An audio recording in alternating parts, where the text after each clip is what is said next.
जो असली कातिल हैं, इस गुनाहगार हैं, वो आज भी खुलेआम घूम रहे हैं। पर कहते हैं ना कि नाइंसाफ़ी करने वाला अगर जितना बड़ा ताकतवर होता है, इंसाफ में आपको देर लग जाती है पर इंसाफ मिलता ज़रूर है।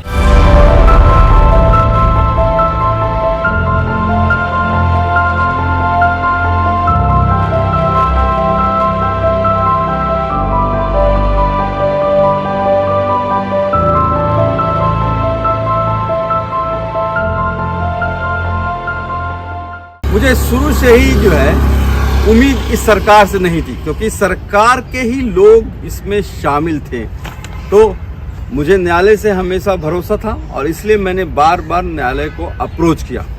जैसे ही मुझे आधिकारिक रिपोर्ट मिल जाती है, यानी कि मुझे पेपर मिल जाता है, फॉर्मल लेटर कि आपको टर्मिनेट कर दिया गया है, नौकरी से निकाल दिया गया है, वैसे ही मैं हाई कोर्ट या सुप्रीम कोर्ट में इसको चैलेंज करूँगा। बच्चों की मौत होती है क्योंकि सरकार ने 68 लाख रुपए ऑक्सीजन सप्लायर के नहीं पे किए थे। 8 लोग जेल जाते हैं और सस्पेंड होते हैं, निलंबित की जाती है, जिसमें 7 लोगों को बहाल कर दिया जाता है। मुझे डीएम से लेके प्रिंसिपल सेक्रेटरी तक और हाई कोर्ट में ये कहा कि जजमेंट में कहा जाता है कि कोई चिकित्सा लापरवाही नहीं की, कोई भ्रष्टाचार नहीं किया। फिर भी कल खबर मिलती है कि इनको टर्मिनेट कर दिया गया है, यानी नौकरी से निकाल दिया गया है, बर्खास्त कर दिया गया।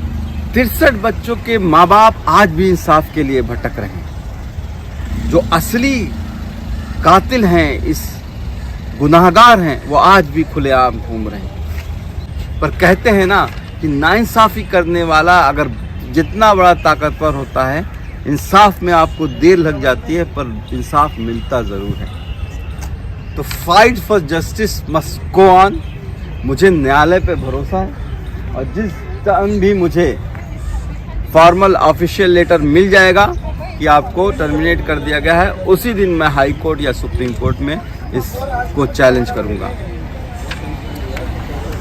हैरानी की बात है कि 6 अगस्त 2021 को खुद सरकार ने लिखित तौर पे हाई कोर्ट में लिख के दिया है कि डॉक्टर कफील के खिलाफ जो सेकेंड इंक्वायरी स्टार्ट की गई थी उसको वापस ले रहे हैं। बहराइच के सस्पेंशन में हाई कोर्ट ने स्टे लगा दिया।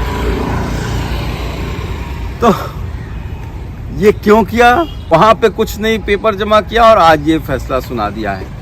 हालांकि मेरे पास कोई ऑफिशियल पेपर नहीं है, ना ही इन्होंने कोर्ट में ही जमा किया है। खबरें आ रही हैं कि आपको निकाल दिया गया है।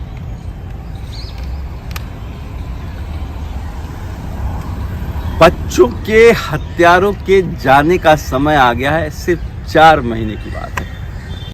4 महीने बचे हैं और आपको वादा दिलाता हूं कि बच्चों के हत्यारों के जाने का समय आ चुका है। वो दिन दूर नहीं है।